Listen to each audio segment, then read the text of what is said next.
So you have your full band tonight. Tell us about the show you're going to be putting on. Oh, it's kind of boring. Really, it's not worth I don't coming think to. So. I have a great band, an absolutely incredible band, and we all like each other, and we play great, and the show's on stage. Yeah. We have a great time. Now, you also have a tour called the Strip Down Tour. Right. Tell me about that.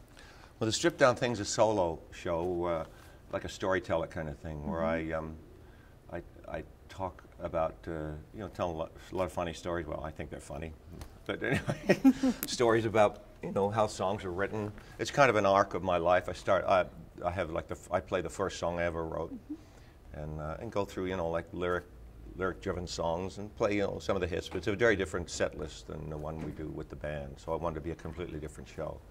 And whereas this is hot and heavy, the Strip Down show is very kind of laid back, and I can actually talk to the audience. So that's kind of a nice contrast for you, I would think, as an artist. It's great. It's really great. I enjoy them both very much. Well, with 25 million hits that you have put out over records that you've sold over the years, you have a lot of fan favorites. How do you keep them fresh as you keep touring and continue with your career? Well, we do new records, and that really keeps it fresh for us. And honestly, playing the hits over and over really is what keeps them fresh. Is a new audience every time we play them. I really get my energy from their reaction to the song. It's not like, oh boy, I get to play "Don't Talk to Strangers" again.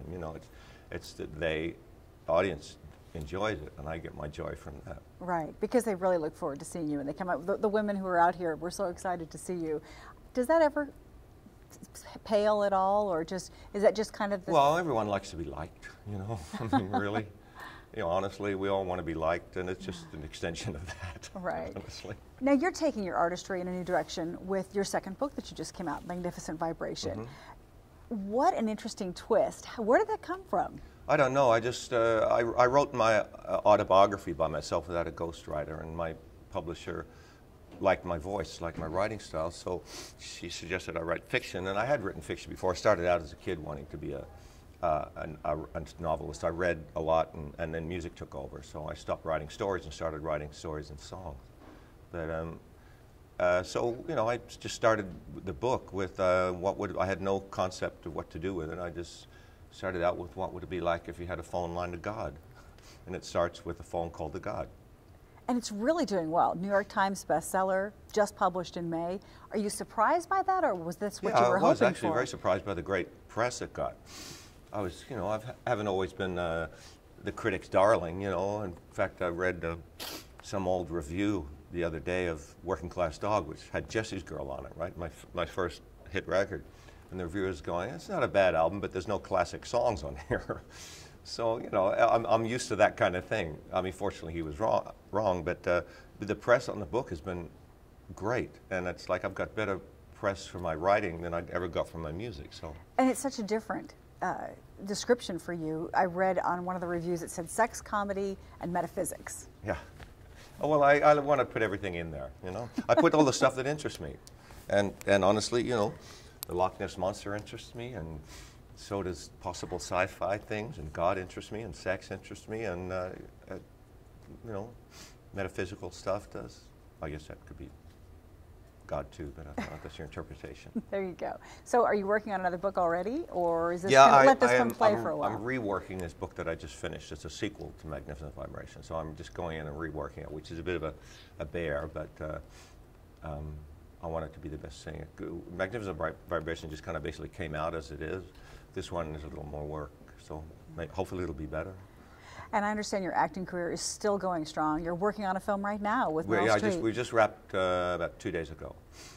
They have about a week left, but my scenes were finished 2 days ago. Spent a month and a half, almost 2 months in New York filming it. And it's called Ricky and the Flash, and Jonathan Demme directed it, and Meryl Streep stars in it, and I play her boyfriend and guitar player in the band, and Kevin Kline plays her ex-husband. So it's great cast. It's written by Diablo Cody, who wrote Juno.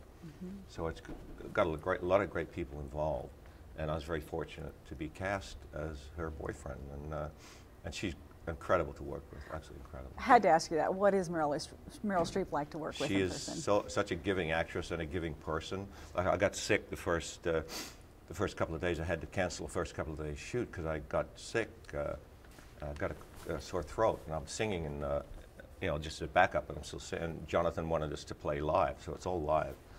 And she sent over some chicken soup. Nice. Which is very sweet. That is really, she's really amazing. sweet. She's great to work with, incredible to work with. All right. So as you continue touring, writing, singing, what's next? I'm going to become a test pilot for the Richard Branson's space. You would have a lot of unhappy fans if you did that. I don't know. I just want to keep doing what I'm doing and do it better. Yeah. And every once in a while you check back in with General Hospital, with Dr. Yeah, I did the 50th anniversary. I mean, honestly, it's a lot of work. You know, when you do a movie like the one I just finished, you maybe do like 3.5, 4 pages a day. So it's not really about the lines. It's because hopefully you get that down. It's about really making the scene the best you can make it and having the time to do that. With General Hospital, they shoot an hour a day, which is about 60 pages a day, as compared to 3 or 4. So it's really, for me, it was always about line memorization. I just, most of the time I couldn't get past that. You know, if you don't have time to really work on the character, although there are some people, really some great actors on those soaps that totally have it down. The lines are nothing to them, they get it and they go and they're right there as characters. But it was always a tough call for me. Yeah, but you have a tremendous following, even now. That was with just because that. I was cute. It wasn't because I was a good actor back then. Well, and you're still cute, and you're still a good actor, so there you go. So if you were to say something to some of your fans who have followed you through all of these years, what would you say? Don't believe the stuff you read on the internet about me. I'm incredibly humbled by the fact that there are still people interested in what I do, and you know, I wouldn't be in this movie, I wouldn't be doing this show, I wouldn't have sold books, I wouldn't have done any of that if there weren't an audience out there. And it took me a while to realize that. And it usually I think it takes artists a while. They have to have a long enough career to kind of realize it's not about them, it's about the fans. Right. They're the ones who make it.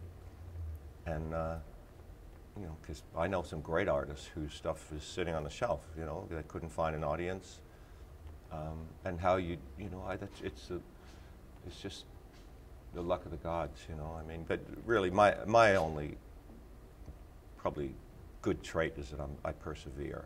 I never give up, and that's really all you need to do. You don't even have to be good. You just have to never give up. There you go. 2 shots.